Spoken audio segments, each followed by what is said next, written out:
Hello. Nice to see you. Hi, Hope. Thanks so much for having us at your home today. Of course, my pleasure. Would you mind telling the audience a little bit about yourself? Sure, my name is Hope Gurion. I'm CEO of Fearless Product. I'm a former Chief Product Officer, and I coach product leaders and teams, and I coach teams in discovery with my partner, Teresa Torres of Product Talk. Want to come inside? We can go have a seat in here. What kind of work do you do with product leaders? Well, most of the product leaders that I work with are either new to leading the product function or they're working to create empowered product teams. And so I'm usually helping them with challenges like defining their org structure, helping them set meaningful outcome goals for their teams, helping align their leadership team and their product teams on strategy, and generally setting them up to be truly empowered product teams. Let's go take a look. I'll show you a little bit more about my family. Well, as you can see here, I have my pictures from my family travels.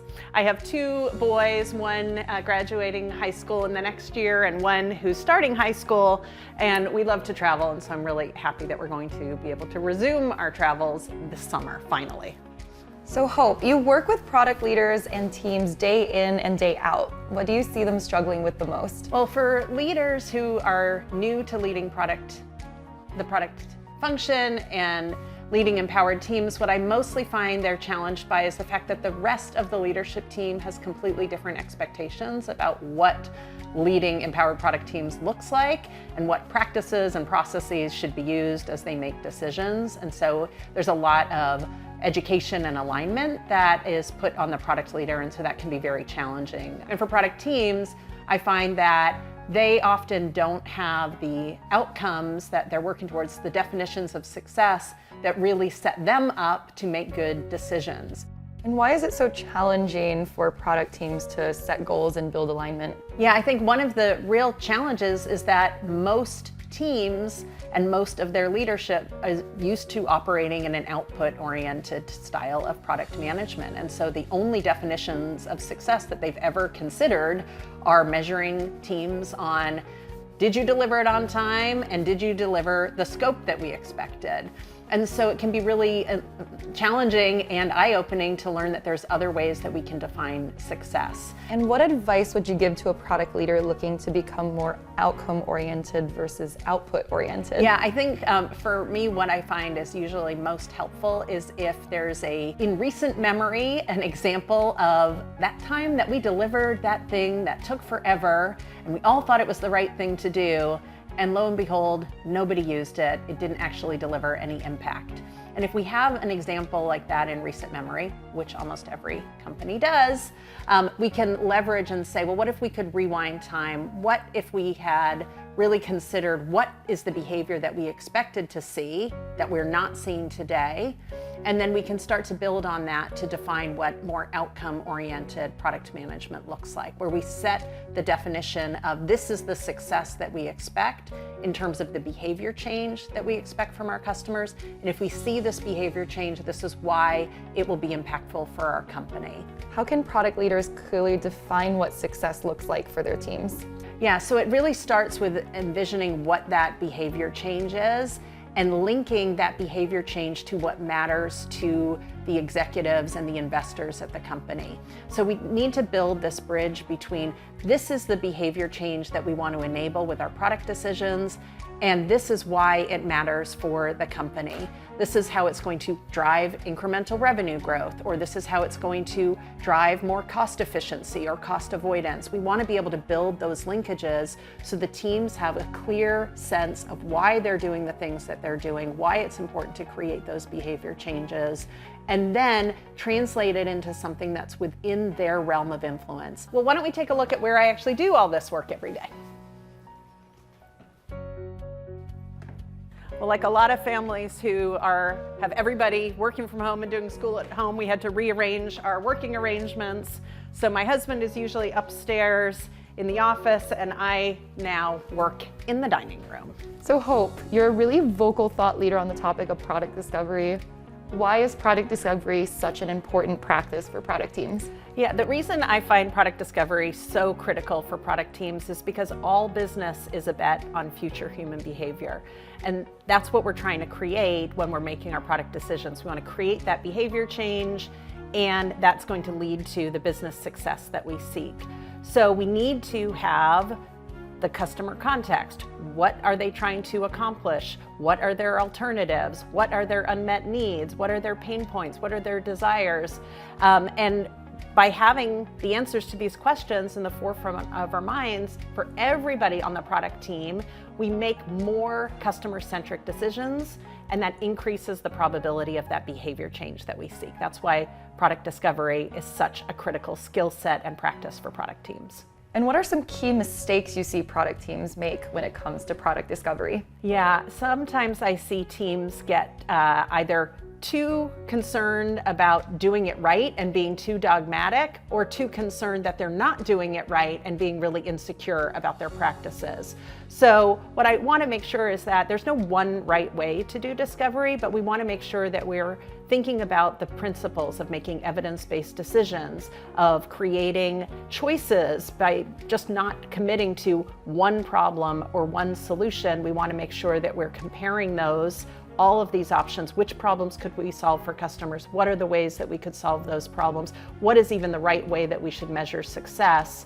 The more that we can think about how do we surface the possibilities and then make an informed choice amongst them, the more likely we are to be able to bring the rest of the company along and understanding what we're doing and why, and make better decisions as a product team. What's one piece of advice you'd give to teams who want to incorporate product discovery into their workflow but don't know where to start? Yeah, the thing that I always recommend for teams who are just getting started, and maybe they're still in an environment where they are being asked to ship something, is to start with asking yourselves what needs to be true for this thing that we're shipping to succeed. And when we can ask that question and answer it beyond just those feasibility assumptions, we dig deeper and we understand that there's many assumptions that are built into the decision to ship and build this feature set. And when we can answer these questions and surface those assumptions that need to be true for the thing that we're shipping to be successful, now we can also identify the ones that we have the least evidence around. And when we can discover those highly risky assumptions, we can start to really explore them and get the evidence to de-risk the decisions that we're making as we're making this product decision. I am eager for another coffee. Would anybody else like one? Can I make you one? Let's go take a look.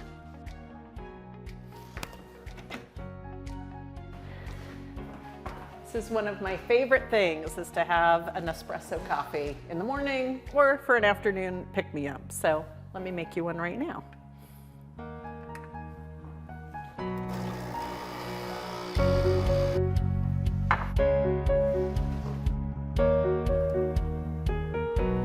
Coffee perfection.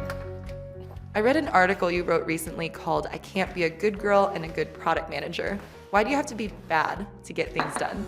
Yeah, I spent a lot of my life worried about being liked, and what I realize, especially when you're making the hard choices that are required when you're in a product management role, is it is actually more beneficial to you, your team, your leaders, everybody around you, if you actually can surface the hard choices and your criteria for making decisions versus making a decision that you think other people will like you for in the short term. That's why I think it is very powerful and important to say no, and that means not always being the good girl. What would you tell women aspiring to get into product management?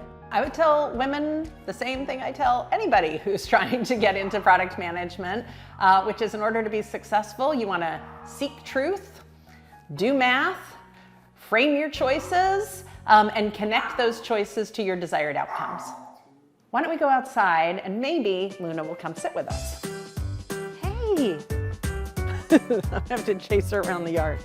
Hey, stay. Oh, that's that voice control. Luna, stay. Oh my God, this is literally gonna take all day. Good girl, good girl. got you. What are the clear signs of an excellent product leader? I think a clear sign of an excellent product leader is, first of all, one that has empowered teams that want to work for that leader because they know that the leader values their work and creates a culture that values their work, and that they are creating decisions and decision-making engines in those teams. And I think that's really what the leader is there to do, to create that safe space, but also to make sure that they are ensuring that the teams actually are driving results that matter for the company. What is the most rewarding part of your job? I think for me, the most rewarding part of my job is something that I get to do every day. I try to do it on every single training call, every single coaching call, which is really just to help people get unstuck. You know, people just want to make good decisions, and I want to help people make more effective decisions than ineffective decisions. So really helping people get unstuck on their challenges is something that I love to do, and I'm grateful that I get to do that as part of my job. Thank you so much, Hope. It was lovely chatting with you today. Thank you. It was great to have you here.